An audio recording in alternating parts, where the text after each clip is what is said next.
You may have noticed many ham radio clubs have moved to Slack, especially in the past 4 or 5 years. Here you can see a few of my workspaces. In many workplaces, I hate to say this, but email is sort of dead. People have developed email fatigue and want to keep their communications more organized. This has become evident to so many using especially Groups.io and email listservs. Listservs is an email list management software or a group of email addresses that allow users to subscribe and unsubscribe to receive emails from the list. You're probably using this and might not even be aware of it. If you have used Microsoft Teams or Discord, you likely will get the hang of Slack in under 2 minutes. Even if you have not, likely will take 10 minutes after watching this video, so hang in there. You can look at historical conversations and whatever else you're interested in without clogging up your email. This is limited to a few months if you do not have the Pro version, of course. This will be a very basic overview of Slack.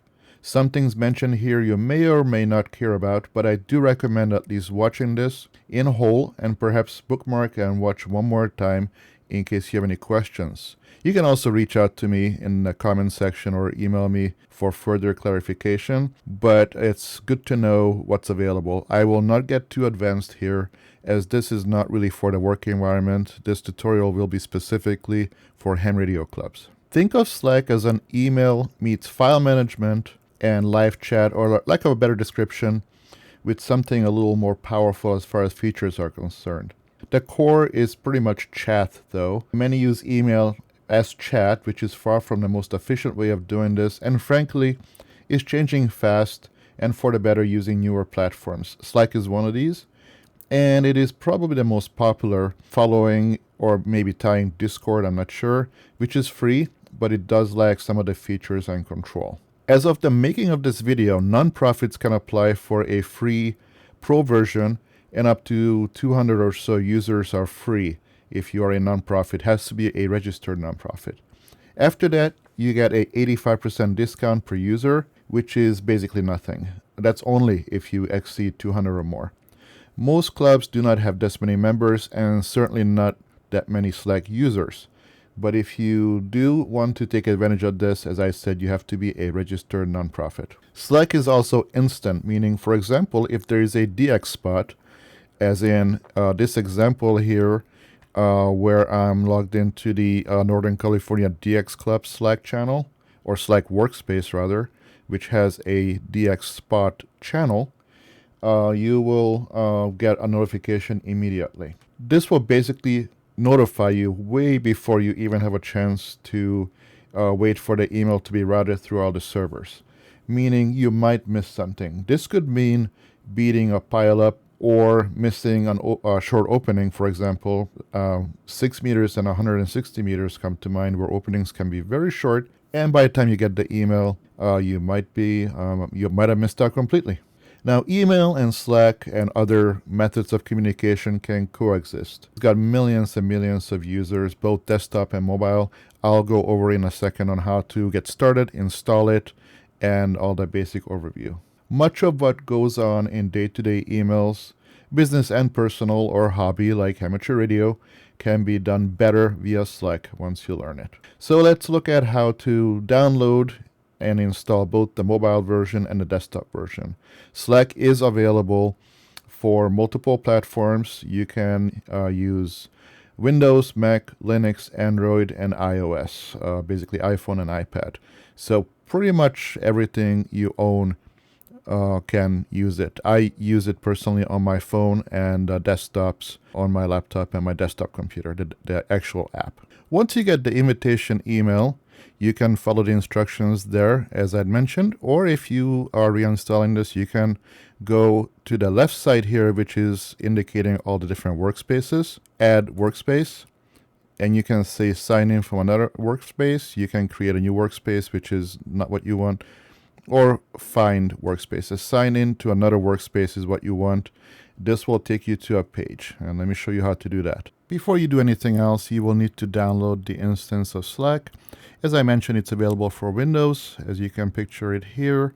You can also get it from the Microsoft Store. Probably best to just download it from the website, which is slack.com. There is also a Mac version as seen here, and there is a Linux version. It is in beta, and you will need to use the Snap Store. And the Snap Store is basically not generally installed on all distributions by default. So you might have to install the Snap Store and then add Slack for Linux through that.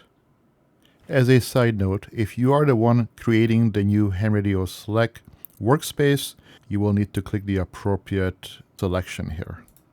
Otherwise, you can just go ahead and proceed and sign into another workspace. You should have gotten an email likely with an invitation. This will take you to the sign into Slack. You can decide how you sign in. If you have multiple email accounts, I recommend using the one you use for your amateur radio applications. It will send you an email with a code that you need to put in. Obviously, the code that I'm using here is a temporary code, so no point in trying to copy that. It generates a new 6-digit or 6-character rather code every time you try and sign in. Once you get to that, it will take you to a page that looks kind of like this. Yours will look different depending on what you have associated with the email account. So this is my email account here, and it's associated with VHF Chat, San Francisco Radio Club, and the Northern California DX Club, which we just set up the Slack workspace for. You can use multiple email accounts and have different Slack workspaces all coexist on the same installation, whether it's desktop or mobile. This is currently for the desktop version. Then he will ask you if you want to open up the application. You can see the address for this Slack workspace is ncdxc.slack.com. And if you did this correctly, which I'm sure you did, it will launch. Now, if you are using a mobile device, you will need to go to your App Store or whatever device you are using. In case of Android, for example, you go to the Play Store, and the Play Store you find Slack. The icon will look exactly the same as the desktop icon, and you can go ahead and install from there. Here you can see all the different workspaces, for example, that I have running on my mobile version. This is what it looks like once you get the Northern California DX Club instance or workspace installed. And here is one of the channels from the screen capture that I did. And it's a really, really easy process. I'm sure you have no problem with it. Once you signed in, for example, if you added the Northern California DX Club, here you can see multiple things I'm following. Northern California DX Club, the AT here is my work. San Francisco Radio Club has a Slack workspace with many channels. I'll go over this in a minute. There is something called VHF Chat, which I am also a member of.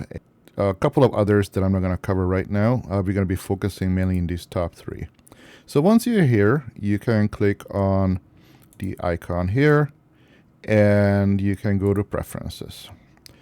Here you can make all kinds of changes to how you are notified, navigation, bar on the left. You can go through this by yourself, but there is a lot of customization of what you want to see, and you'll get more familiar with this as you're using it. The appearance, you can change it to whatever you like. I kind of kept it on the default purple here. Message and media, you can keep the clean or compact fill. I prefer the clean, but it's up to you. Language and region, you do want to set the correct time zone for yourself. If you have issues with reading the screen like I do, you can increase the size or get a bigger monitor. On the phone, obviously, it's not. It's a whole different topic. And you can look through this. You can set up your cameras and so on, privacy and advanced. I'm going to go over this right now. But the most important thing you do want to do is go to your profile. Here, I would recommend setting a couple of things. It's nice to upload a picture. This is a little older picture of me. You can upload a picture of yourself, which is kind of nice so people know what you look like. You don't have to. It's completely optional. email address, whatever else you want to share. If you have a difficult to pronounce name, you can add the name pronunciation. I think most people can figure mine out. When you go to edit, this is what's important if you're going to be using this for ham radio purposes. Convention, unofficial, but the convention regardless is display name would be Lucas, and it's W6AER. So that's my ham radio call sign, and this is what's shown. Some people remember you by your call sign, others by your name, some by both, some by neither. But regardless, this is kind of the convention that I've seen used by many ham radio clubs, so I recommend doing this. Display name is what's shown to people. For example, if I go over to the VHF chat and I go to my profile and I go to edit, notice here the display name has my name, call sign, and my grid square. And the reason is because this is VHF. You know, sometimes when I post something, people might want to see what grid I'm in. So this is helpful. This is not something you necessarily need to do, but in some instances might be kind of helpful. When you upload your photo, make sure it's nothing too huge. Square is the format you want.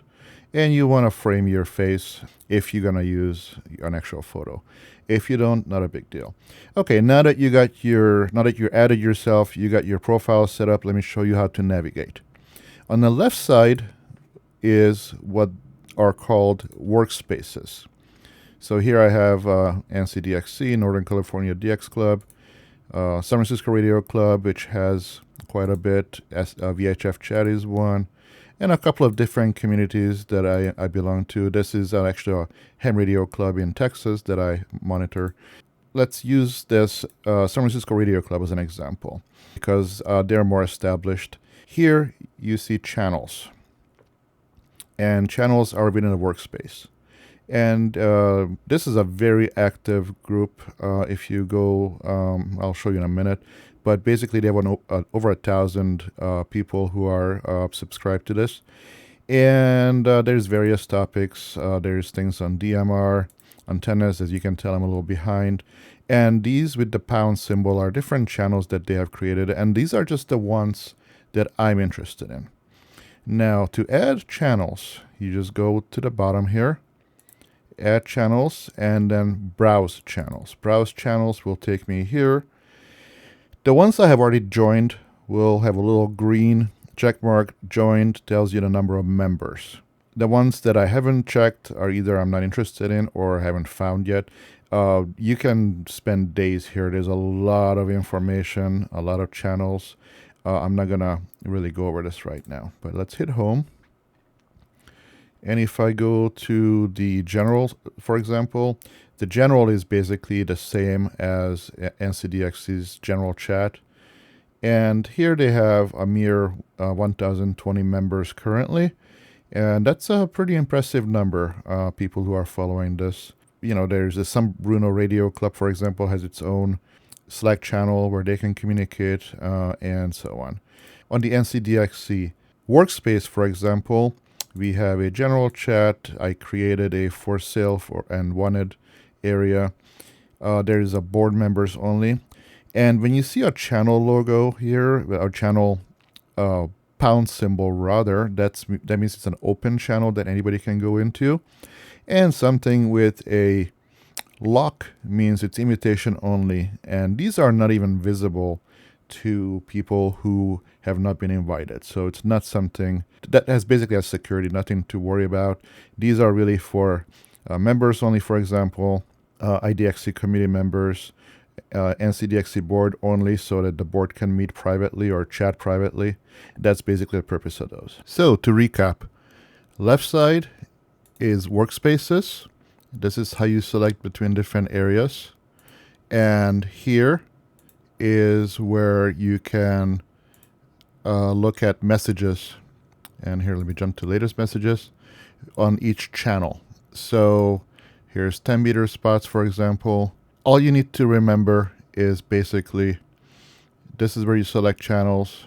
And if you like a channel, for example, I have one start here called DX spots. Let me show you this. Let me unstar it. So here I am in the Northern California DX Club. workspace. Here's the channel list. Here are my direct messages. And here, let's say I just do DXBots again. I right click, start a channel, and now it goes to that top. Easy to find, and this is one that I might be, let me close this, where I might be watching it more. DX News in this example is actually RSS feeds. And in this example here, I am following the Amateur Radio Weekly. There is a website that tells you all the DX Petitions, which has an RSS feed, DX News RSS feed, and the Amateur Radio Newsline RSS feed. So every time something new comes in, it literally posts it automatically into this DX News channel, which is just for convenience. Going back to the DX spots, here I actually have what they call a canvas. And canvas, in this case, is something I created here. Posts all the active DX petitions as of right now, so we can easily find it. And there's some bookmarks, which we just started this, so not much here, but these are convenient bookmarks for people who are DXers. You can open this in a new window if you like, and you can also open the tab in secondary view, which is actually what I like to do. Have my messages here, have my DX petitions here. Obviously, I'm in a smaller window now than I normally use, so this will be a lot more easily legible. Same thing applies to many of the other sections. Here you can have your messages. Active DX petitions, for example, is what I call this one, and bookmarks, but you can do a lot of other things, and you can explore it by adding the little plus. So, for example, here in the general section, you go to bookmarks, you'll see our club and the club standings for NCDXC. Let me talk about something here that might not be too obvious to people who are newer. So, conversations that are public and private. So, if you are posting to one of these public channels, your conversations are public, meaning everybody who is subscribed to a channel. And again, we just started this, so let me show you here. For example, let's go to 3D printing. This is San Francisco Radio Club. Everything that's posted here on 3D printing is public. Only 42 people follow this channel, so it's not really as popular as the main channel, but you can see there's everything from QSL cards to radio help, satellite scanners, you name it. You can find in here, for example, and I think actually anybody can join this one if I'm not mistaken, but you might want to check. Anything that's posted into these channels is public. However, if you go to direct messages, which I don't have any recent ones there, but if I go here, if I direct message with somebody under this section, let's say Gabriel AJ6X, I'm not going to go there because these are private, but nobody else will be able to see them. And that's a private chat versus a public chat. Now, there's also, as I'd mentioned, public channels with the hashtag here, and private channels with the little lock symbol, which are invitation only. Now, also to join a workspace, you need an invitation, and we already talked about how to do that. When you go to a channel, for example, I am in the NCDXC DX spots right now. I just set this up, and it literally says I created this yesterday, which is true. And this is the very beginning of the DX spots channel. And this is the description I added. Now, it's not going to say edit description in your view because I'm the administrator, but basically I mentioned DX spots only in this channel. Please use threads. I'll explain what that means in a minute. And just keeping it organized. So this will be DX spots only at some point. Right now, we're experimenting. So, for example, here's our repeater information, and this is anything related to repeaters. Again, created yesterday because this is basically brand new, and this is actually what prompted me to create this video, which I've been meaning to do for a year or two, basically announcing or announcements regarding the W6TI repeater. Here's the information on how to access it, our little visual that's off of our website, which I think Mike Flowers may have created. K6MKF if I'm not mistaken. Okay, I could be wrong, but I can't recall him creating this. Okay, so that's basically how you go about that. Now, what is a thread? Let's say I'm going to respond to myself. This is something I posted yesterday. On the right side, you can add reactions, which are emojis, icons. I'll cover this in a minute. Here's a reply to the thread. Here's forward and save for later. Essentially, the two that you're going to be using the most are adding reactions and reply in thread. So I'm going to reply in thread. And what this does, instead of starting a new line, which is essentially a new conversation for purposes of chat, I'm going to say, be sure to check out this repeater. I'm going to hit enter. And it says one reply. Wonderful. So that worked. Let's say I really love what I wrote. I'm going to give myself a thumbs up because I'm so proud of this. And there we go. That literally means I agree with this message or whatnot. I'll go over what these mean in a little bit more detail. If you don't like it or you change your mind, click it. It's removed. Now, if you don't hit reply in a thread, this is not a thread. Now, this is a brand new conversation. Let's assume that you made a mistake. Click these little three dots. You can edit or delete. Edit the message. You can say, let's say ... Save. It will say edited, but now it says ... This is something you cannot do in email. Once you sent an email and you made a mistake in the spelling or whatever, you can't really, well, there's a way to recall on some systems, but not, you have to do it in time. But essentially, it's a lot more powerful in that sense. But let's say I don't want to see this. I'm going to hit delete. Ask me, am I really sure? Yes, it's deleted. And I'm also going to delete this message here from my thread to keep it clean. There we go. We're back to where we started. So the lesson here is that unlike email, you can go back and edit later. So no more emails with typos. You can use the cross-out feature as well if something is no longer relevant without deleting it.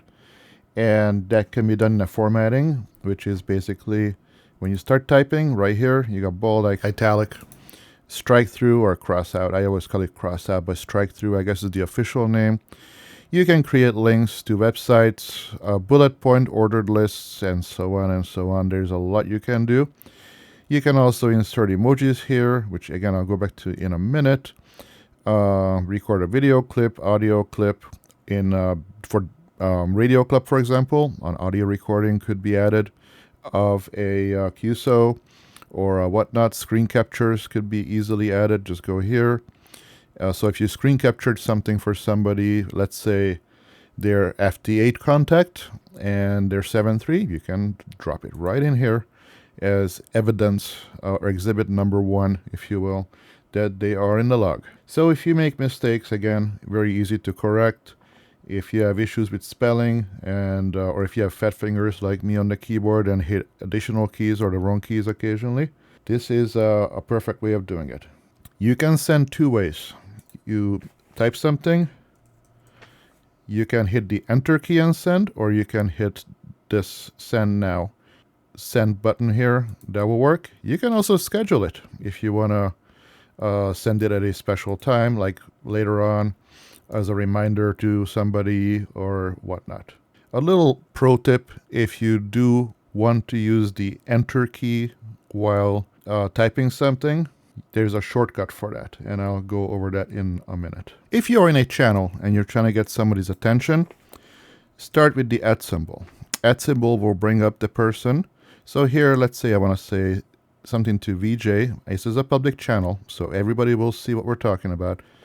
But I want to say, VJ, did you get on the air? Question mark. And when this gets sent out, I'm not going to send it because I don't want to bother VJ. But basically, when this gets sent out, VJ will get an alert. What happens is normally there would be a little number 1 if somebody responds on a private message, and there would be an alert here saying that somebody's trying to get my attention. So that's basically how it works. Now, there's some etiquette here. It's best to send one long message or a longer message within reason if possible, versus a lot of smaller ones. We all have friends who have sent us 7 short texts with something that could have been done in 1 or 2, usually 1. So the same idea is what applies here. So unless it's a back and forth conversation with short yeses, nos, and so on, if you have a thought, just try and send it in one message. And if you're responding to that message, again, use the thread feature as I've indicated. That's the best etiquette. So I promised to talk about emojis, so let's do that. I already covered this a little bit, but to add reactions, you can search the emojis. There's a lot. You can actually add custom emojis as well. I have.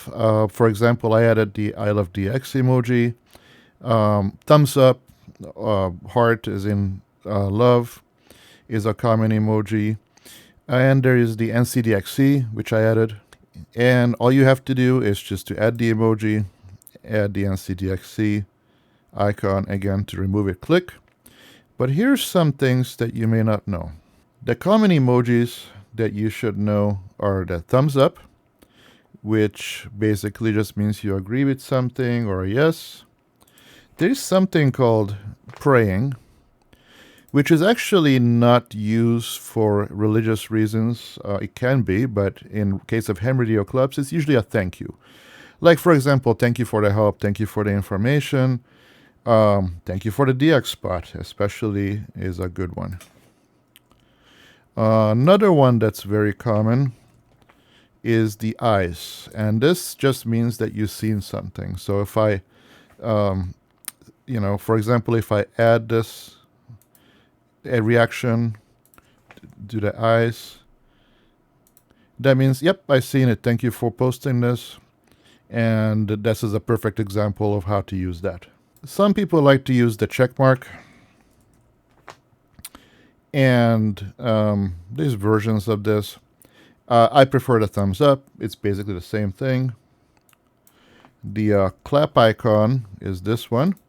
And that just means congratulations. And essentially that, somebody made a contact with a DX station, for example, gets an award, whatnot. You can use that one. You can also click here to add icons. The I love DX icon I added. It's not really appropriate for a repeater, but you get the idea. The plus symbol is sometimes used as well. The fire symbol is another one. That just means something is hot or important. Those are essentially the ones that you probably want to be aware of. There's a ton here. Most people don't really bother with all these different icons. Essentially, the ones that you use often are going to be here under frequently used. I created a special one just for fun. That's the DX engineering icon. And if you have any special requests, if you're watching from NCDXC, if you want any special icons created, like, I don't know, for example, a Wolfpack, I can go ahead and create that. Let me know. Basically, using emojis is much more efficient than sending an email with a yes or a thanks. And again, it unclogs your email box and more people will likely interact with you. More people will probably thank you for your spots. Now, there are Slack shortcuts and commands for the more advanced user. And you can use the command question mark on the Mac or the control question mark on the PC. And essentially, if you're in here, it will look like this. Let me move this over. This will tell you all the keyboard shortcuts for those who like the keyboard shortcuts. I would say 95% of these you will never use. I use a couple, and it's not something that it's nice to have handy. The ones you need to use, you'll probably learn pretty quickly. So I encourage you to look through that. Once again, control or command, depending on what platform you're on. If you have messages that you haven't read yet, Control-Shift-A will take you there. Not much happening here, so there, caught up. And there's nothing here on the NCDXC channel because we just set it up. It's not heavily used. But if I do the same thing, let's say, there's DX spots. But let's say I go to DYI. And I think this actually works for all the channels. I hit the same Control-Shift-A. And yikes. Some things I haven't really followed up with too much because I don't really follow some of the some of the threads here, but essentially you get the idea. This will only show you things that you haven't viewed. You can also set reminders using the / command, which also has a lot of different features. Slack has a lot of different features that you can use, but I'm not going to go over these today because this will be like a 4-hour video. But essentially you can set a reminder for yourself, for example, for a de-expedition starting, a club meeting, for example, or a contest starting, and others can do this for you as well. And this is a really handy feature. For example, I use it for work to remind me of certain things, but in a ham radio club, the ideas I just mentioned would probably suffice. You can mute channels you're not interested in. So let's say if you go back to NCDXC and you're not interested in the DX news, you can right-click it and mute the channel. Simple as that, and you can also unmute it later. Or you can even leave the channel if you're never going to be interested in it again. So once again, to add channels, you go here, browse channels. I've joined all the channels here, but if you haven't joined one yet, just go here, and it says joined. You can leave it or join it. Not a big deal. And hit home to get back. And let's say you don't want to hear about it. Like I said, mute the channel. You can also set yourself away. If you don't want to be bothered, you can pause notifications temporarily for 30 minutes, custom. I quite often turn off my notifications for work at Friday at 5, and I turn it back. I enable it to automatically turn back on around 7 in the morning on Monday. You probably wouldn't do it that way on a Slack for a ham radio club, but that gives you an idea what you can do. I can set myself as away, or I can update my status. And this was actually customized. Normally this means out sick. I changed it to on the air. This can also be customized. This indicates whether you're active or not. If you move your mouse around or are active, it's going to be green. If you set yourself away, let's say I'm going to do that, and you'll notice all of a sudden I turned clear. That actually does not mean anything, because it can literally just mean that I don't want to be bothered, or I just forgot to put myself back to active. So let me put myself back to active. There is something called a huddle. Huddle feature is for basically quick meetings, things like that. And this is really good for coordinating when the repeater is not available, for example, or if you're at work and you need to have a real-time audio and video call. And it's kind of like Discord for those who have used it before. And I use both, and I use Slack every day. Discord, honestly, on and off, but it's kind of the same idea. Canvas is something which may or may not be used depending on what version you have. Like, for example, if you have the free version, I don't think it's available. Pro version is. This is right now on a trial version of Pro, so it does have Canvas. And if you switch over to what I talked about, the nonprofit version, you'll have this available. And this can do a lot of different things. I can do a whole separate video on this if there's interest. But once you learn the basics, let's start there. That's something that could explored later. And automations is another thing which I can talk to you about later. But again, that would be another video. Zapier is a common one that people use. You can add in plugins for Google Drive, Dropbox, and so on. Here I have the select button it comes with. iPoll and Poly, which are polling programs. Bookmarks we talked about briefly. Adding bookmarks is easy. Go here, add the bookmark, put in the name. I will ask you for a description, add it in, it will show up in this list. And canvases are basically, like I said, a pro feature, but allows you to create all kinds of notes. And if you recall, when I was over in when I was in the DX spots, I used a canvas which I titled Active De-Expeditions, which is showing up right here. So many uses for it. Yeah, for example, you can add documents. VJ here posted the board meeting link for Google Docs. Well, I think this pretty much covers what we needed to cover. Send me a note or a comment if you decide to use Slack for your club or perhaps already are. I would love to hear about it, and maybe there is some better ways that we can be doing things. And always, if you send me an invite, that's also nice. I would probably check in once in a while. I hope you enjoyed this video on the basics, and this is really just the very basics that you really need to know without having to go through all the advanced features that you may or may not use as far as using Slack for a ham radio club is concerned. Be sure to like and comment below if you have any questions. Thanks for watching. This is Lucas, W6AR.